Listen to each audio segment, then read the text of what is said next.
ఇటీవల తన కొత్త సినిమా మామ్ ప్రమోషన్లో భాగంగా హైదరాబాద్ వచ్చారు అందాల నటి శ్రీదేవి.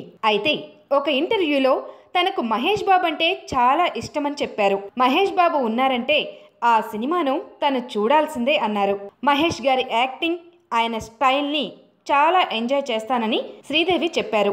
అయితే మహేష్ బాబుతో సినిమా చేసే అవకాశం వస్తే తన కూతురు జాన్వి రిజెక్ట్ చేసిందనే ప్రచారంలో వాస్తవం లేదని, ఒకవేళ జాన్వికి మహేష్ బాబు సరసన యాక్ట్ చేసే అవకాశం వస్తే మేం చాలా సంతోషపడతామని, అలాంటిది ఆయన సినిమాకి అడిగితే జాన్వి రిజెక్ట్ చేసిందని చాలా వార్తలు రాశారు.